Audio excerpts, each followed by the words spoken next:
Hello, fifth graders. Welcome to Math Chat number 45. This is another review of some concepts we've worked on already this year.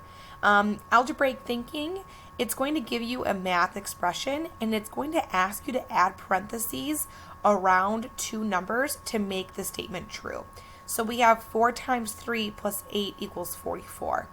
If I do this without parentheses, I know 4 times 3 is 12. 12 plus 8 is 20.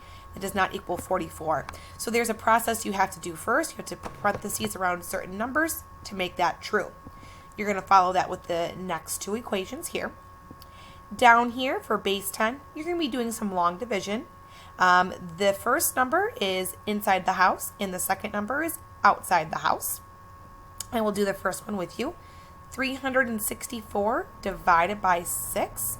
So I have 364, oh, that's really sloppy, divided by 6. Oops, okay. I know that 6 does not go into 3, so I'm going to put a 0 on top of it. But 6 does go into 36. It goes in there 6 times. 6 times 6 is 36. If I subtract those, 36 minus 36 is going to get me 0. Bring down that 4. I know that 6 cannot go into 4. So I'm going to put a 0 right there.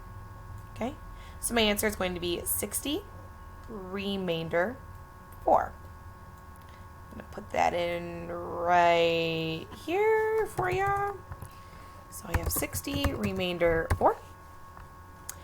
Down here for fractions, you are going to be adding and subtracting mixed numbers. For the adding of mixed numbers, make sure you're doing big sibling, little sibling, okay? For the subtraction of mixed numbers, you need to convert each one of these into an improper fraction. So you're going to take that whole number, multiply it by the denominator, add the numerator, put that over the denominator. So here I'd have 2 times 18, or 2 times 8 is 16, plus 4 is 20. So I'd have 20 over 8 minus 1 times 4 is 4 plus 3 is 7. 20 over 8 minus 7 over 4. Then you're going to do butterfly method to solve that out. Measurement and data. You need to find the volume of this rectangular prism, and volume is length times width times height. And then down here for geometry, it says name the triangles from their descriptions. What is a triangle with all acute angles? What is a triangle with one right angle? And what is a triangle with one obtuse angle? Go ahead, fill that out. When you're done, turn it in. Like always, if you have any questions, don't be afraid to reach out.